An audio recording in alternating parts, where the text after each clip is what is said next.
Hello बच्चों, welcome to all this channel that of biology. So बच्चों, आज हम अपने ट्रांसपोर्टेशन का ले आए हैं पार्ट 15 और बच्चों जिसमें मैं आपको बताने वाला हूं ईसीजी के बारे में। बच्चों किसके बारे में? ECG, that means electrocardiograph. ठीक है, तो बिना टाइम वेस्ट किए कर लेते हैं स्टार्ट। तो बच्चों ईसीजी क्या होता है आपका? ईसीजी क्या है आपका? इलेक्ट्रोकार्डियोग्राफ है बच्चों आपका। ठीक है, जिसके अंतर्गत हम लोग क्या देखेंगे? इलेक्ट्रो मतलब बाय इलेक्ट्रिकल इंपल्सेस। ठीक है, कार्डियो मतलब हार्ट, ग्राफ मतलब ग्राफिकल रिप्रेजेंटेशन किसका? हार्ट का।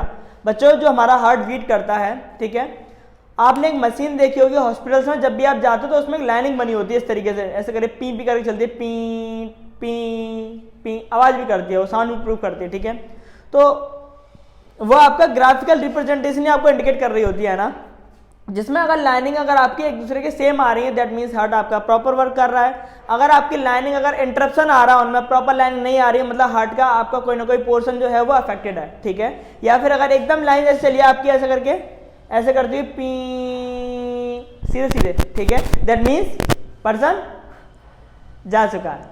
ठीक है, तो हम कह सकते हैं दे हैव टू बी, बहुत सारी चीज़ों को इंडिकेट करती है आपकी ईसीजी, है ना। अब ईसीजी है क्या आपकी, करते कैसे, वो मैं आपको बच्चों बताऊंगा, है ना। तो एक प्रैक्टिकली प्रोसीजर है, ठीक है, जिसको नॉर्मली हॉस्पिटल्स में किया जाता है। तो एक नॉर्मल एक इतना बड़ा आपकी एक मशीन सी होती है ईसीजी, ठीक है, जिसमें इलेक्ट्रोड्स लगे हुए होते हैं बच्चों, है ना। वो इलेक्ट्रोड्स आपके एक जेल की मदद से आपकी बॉडी पर लगाए जाते हैं। ठीक है, चेस्ट से लेके आपके टॉय से लेके फिंगर से लेके सब जगह पर लगाए जाते हैं, है ना। देन एक स्मॉल अमाउंट में करंट दिया जाता है। आपकी इंपल्सेस में देखा जाता है, अगर वो करंट आपकी आईलिड से होता हुआ हल्की सी आपकी आईलिड आपकी हल्की सी ब्लर करेंगी, देन फिर आपका वो करंट जाते हुए आपका टॉय तक पहुंचेगा। आपका जो थंब है, अंगूठा है जो आपका पैर का, वो हल्का सा ब्लरिंग करेगा। ब्लरिंग करके आपका वापस रिफ्लेक्शन आएगा और हल्के से आपके लिप्स ब्लर करेंगे। तो मतलब ये एक साइन होता है जिससे आप कंफर्म कर लेते हो कि हाँ करंट बाकी में आपकी पूरी बॉडी तक गया है।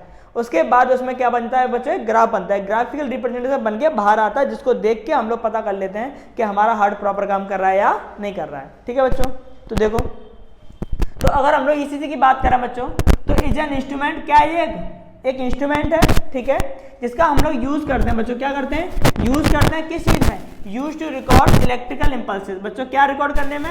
इलेक्ट्रिकल इंपल्सेस को रिकॉर्ड करने में, कि किस तरीके से हमारा एट्रिया सिस्टोल हो रहा है, कैसे हमारा वेंट्रिकुलर सिस्टोल हो रहा है, कैसे हमारा जॉइंट डायस्टोल हो रहा है, यानी कि complete all four chambers are in a relax state. यानी कि हम कह सकते हैं कि आपके हार्ट के पर्टिकुलर पार्ट्स कैसे कैसे अपना वर्क कर रहे हैं बच्चों। ठीक है, तो impulses generated in a heart, जो कि कहाँ जनरेट होती है बच्चों? आपकी हार्ट में। और क्या कह रहा है आपसे?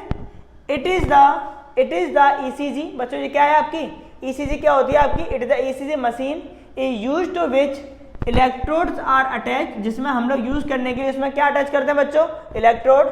And these electrodes are further attached, और इन इलेक्ट्रोड्स को हम लोग फर्दर कहाँ अटैच करेंगे बच्चों? मैंने आपको बताया ना, चेस्ट पर करेंगे, ठीक है, ऑफ अ पेशेंट के बाय फिक्सिंग अ जेल, एक जेल लगाने के बाद। उसके बाद then the patient set to relax, उसके बाद पेशेंट से पूछेंगे क्या आप रिलैक्स फील कर रहे हो? उसके बाद, ठीक है, देन फिर क्या करोगे? द इम्पल्सेस आर रिकॉर्डेड, उसके बाद आपकी इम्पल्सेस हल्का सा माइंड से करंट देंगे, इम्पल्सेस क्या होंगी? रिकॉर्ड होंगी, and they appear on a sheet of paper. और जो ओवरऑल जो इम्पल्सेस होंगी वो आपके पेपर की शीट निकल के आएगी, जैसे जेरोक्स कॉपी निकल के आती है, ऐसी एक कॉपी निकल के आती है जिसमें इम्पल्सेस बन के आती हैं बच्चों आपकी। ठीक है, then paper in a form of graph, जो कि ग्राफ की फॉर्म में होगा बच्चों, उसको हम लोग क्या कहेंगे? इलेक्ट्रोकार्डियोग्राफ। क्लियर है? अच्छा, अब देखो ईसीजी की आपकी ग्राफ बनता कैसे है, तो देखो मैं आपको हल्का सा बता दे रहा हूँ। आपकी लाइनिंग कुछ इस तरीके चलती है, पहले ऐसे चलेंगी, फिर हल्का सा ये पोर्शन उठेगा, देन फिर नॉर्मल, फिर हल्का सा नीचे जाएगा, देन फिर ऊपर, देन नीचे, देन उसके बाद आप फर्दर आगे चलोगे, देन ये बन जाएगा। ठीक है, देन फर्दर आपकी रिपीटेड फिर से आपकी यही कंडीशन क्रिएट होगी। ठीक है बच्चों, देखो कुछ इस तरीके से इम्पल्सेस बनेंगे आपकी, जिसमें आपकी ये वाला जो पोर्शन है आपके इम्पल्स का, ये इंडिकेट करता है आपकी पी वेव को बच्चों। कौन सी वेव को? पी वेव को। ठीक है, वन वेव ये हो गई है आपकी, और ये वाला पोर्शन है आपका, वो इंडिकेट करता है आपका बच्चों आपकी क्यू आर एस वेव को। ठीक है, और ये पोर्शन इंडिकेट करता है बच्चों आपकी टी वेव को, है ना, जो मैंने यहाँ पे लिख भी रखा है। ठीक है, तो इनडायरेक्टली वे में अगर हम कहें तो आपकी जो पी वेव है बच्चों, जो आपकी पी वेव है वो इंडिकेट करती है एट्रियल कॉन्स्ट्रक्शन को। किसको इंडिकेट करेगी? एट्रियल, जिसमें एट्रिया आपका क्या करता है बच्चा? पिचकता है। ठीक है, देन हल्की सी वेव कहाँ चली जाती है? ऊपर।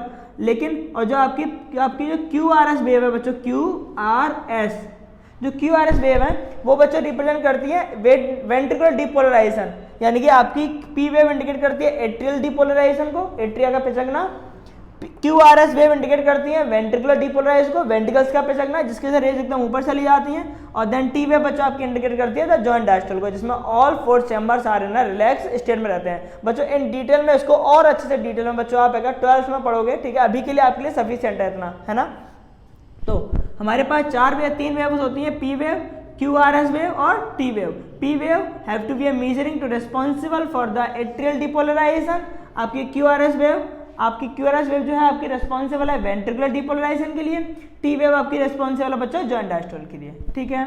अच्छा, तो ये तो आपका क्या हो गया ECG। बच्चों ECG से हम लोग करते क्या है, देखो जैसे कि मैंने आपको बताया यहाँ पे 2 वेव आपकी है ना। अगर आपकी ये वाली वेव मान के चलो जो QRS वाली वेव है, ठीक है, किसी भी पर्सन की अगर QRS अगर इतनी उड़ती है बस, है ना, तो आप देख रहे हो आपकी P वेव, ठीक है, मतलब आपका एट्रिया ठीक से काम कर रहा है, लेकिन QRS वेव इसकी देखो कितनी बड़ी है और इसकी इतनी बड़ी नहीं है, शॉर्टर है, मतलब वेंट्रिकल्स में कोई ना कोई दिक्कत है। यानी कि आप ECG को देख के पता कर लोगे कि हार्ट के कौन से पार्ट में प्रॉब्लम आ रही है। अगर QRS वेव ठीक से अपना स्ट्रक्चर नहीं शो कर रही है, मतलब समझ जाएंगे कि वेंट्रिकल में दिक्कत आ रही है। अगर P वेव ठीक से अपना स्ट्रक्चर फॉर्म नहीं कर रही है, तो समझ जाएंगे कि मतलब किसमें, एट्रिया में दिक्कत आ रही है, ठीक है। तो आप इस ECG के बेस पर कहीं हद तक ये मेजरमेंट कर लेते हो कि हार्ट में कहाँ पर किस पार्ट में क्या प्रॉब्लम मेजर हो रही है, ठीक है। तो ये तो था आपका ECG के बारे में, जिसमें कंप्लीट इलेक्ट्रोकार्डियोग्राफ के बारे में बताया जाता है बच्चों इन डिटेल में, ठीक है। अभी आपके लिए 10th लेवल से इतना सफिशिएंट रहता है, हम उतना ही पढ़ाएंगे, उससे आगे ज़्यादा नहीं जाएंगे, क्योंकि हमें पहले 10th का बोर्ड देखना है बच्चों, है ना। उसके बाद हम फर्दर कहीं पर भी आगे बढ़ सकते हैं, ठीक है। देन आपका अगर मैं बात करूँ ब्लड प्रेशर के बारे में, तो ब्लड प्रेशर बच्चों 2 टर्मों में यूज होता है, एक हाइपरटेंशन और एक हाइपोटेंशन। हाइपरटेंशन बच्चों वर्ड यूज होता है, हाइपर मतलब ज्यादा, जिसमें ब्लड प्रेशर क्या होता है बच्चों, बढ़ जाता है। हाइपोटेंशन मतलब कम, हाइपो मतलब क्या है, कम, जिसमें ब्लड प्रेशर बच्चों क्या हो जाता है, कम हो जाता है, ठीक है। तो आपका जो ब्लड प्रेशर है वो आपका कैसे मेजर होता है, तो it is a pressure that blood exert on the wall of the vessels. यानी कि जो कौन सा प्रेशर होता है बच्चों, वो प्रेशर जो जिस फ्लो से आपका ब्लड जो है वो आपकी वेन में या आर्टरी में फ्लो कर रहा होता है, उस प्रेशर को हम लोग बच्चों कौन सा प्रेशर बोलेंगे, आपका हम लोग बोल सकते हैं कौन सा, ब्लड प्रेशर, ठीक है। जिसमें आपका वेन्स हो या आर्टरी उनमें ब्लड का फ्लो बच्चों क्या होता है, बह रहा होता है, ठीक है। उसके बाद अगर हम देखेंगे vessels measured by the instrument. In vessels को हम लोग मीजर करते हैं किसके थ्रू, एक इंस्ट्रूमेंट के थ्रू में, जिसका नाम बच्चों क्या है, स्फिग्नोमेनोमीटर, यानी कि बीपी नापने वाली जो मशीन है, जो ब्लड प्रेशर आप लोग जिसको बोलते हो, ठीक है, जिसमें मरकरी एज अ पारा का काम करती है, जिसको आप लोग क्या बोलते हैं, बीपी बोलते हैं, बीपी इंस्ट्रूमेंट बोला जाता है, लेकिन उसका रियल नेम बच्चों क्या होता है, स्फिग्नोमेनोमीटर। क्या होता है, स्फिग्नोमेनोमीटर, ठीक है। अब अगर आप लोग देखोगे तो नॉर्मल ब्लड प्रेशर जो होता है आपका, नॉर्मल जो ब्लड प्रेशर है बच्चों आपका, तो ये नॉर्मल ब्लड प्रेशर बच्चों आपका वो आपका रहता है 120/80। कितना रहता है, 120/80 mmHg। तो बच्चों ये आपका एक नॉर्मल ब्लड प्रेशर है, ठीक है, 120/80। अब कुछ बच्चों के मन में सवाल आता है कि 120 क्या है, 80 क्या है, यानी कि 120 कौन सा प्रेशर है और 80 कौन सा प्रेशर है। तो हम कह सकते हैं आपके 2 तरह के प्रेशर होते हैं, सिस्टोलिक प्रेशर और डायस्टोलिक प्रेशर। बच्चों सिस्टोलिक प्रेशर क्या है आपका, जिस टाइम पे आपका जो एज अ एट्रिया है आपकी, वो आपके जो एट्रिया है वो आपका क्या कर रहा होता है, कांस्टेंट कर रहा है, यानी कि हार्ट आपका क्या कर रहा होता है, कांस्टेंट कर रहा होता है, वो प्रेशर होता है आपका, है ना। तो हम कह सकते हैं construction of the heart, construction of the heart को बोलेंगे। और ये क्या आपका बच्चा, रिलैक्सेशन ऑफ द हार्ट को बोलेंगे बच्चा, ठीक है। तो कॉन्स्ट्रक्शन ऑफ द हार्ट और रिलैक्सेशन ऑफ द हार्ट, यानी कि आपका एक है हार्ट के पिचकने का रेट 120 और दूसरा बच्चों आपका रिलैक्स होने का रेट कितना, 80। तो ये बच्चों क्या रहता है, mmHg, क्या रहता है बच्चों, नॉर्मल रहता है, ठीक है। नॉर्मल अडल्ट का प्रेशर इतना ही पाया जाता है। अगर ब्लड प्रेशर इससे बढ़ जाए तो बच्चों हम लोग टर्म यूज करेंगे, अगर ब्लड प्रेशर क्या हो रहा है, इससे ज़्यादा बढ़ रहा है, यानी कि इंक्रीज ब्लड प्रेशर हो रहा है, तो बच्चों क्या बोलेंगे, हाइपरटेंशन। क्या बोलेंगे, हाइपरटेंशन। अगर ब्लड प्रेशर बच्चों क्या हो रहा है, डिक्रीज हो रहा है, क्या हो रहा है, डिक्रीज, तो बच्चों बोलेंगे हाइपोटेंशन। क्या बोलेंगे, हाइपोटेंशन, ठीक है। तो आई होप कि मेरे प्यारे प्यारे बच्चों का ये कॉन्सेप्ट क्लियर हो गया होगा, है ना, जिसमें आज हमने ECG के बारे में बता दिया और किसके बारे में बता दिया बच्चों, ब्लड प्रेशर के बारे में बता दिया, है ना।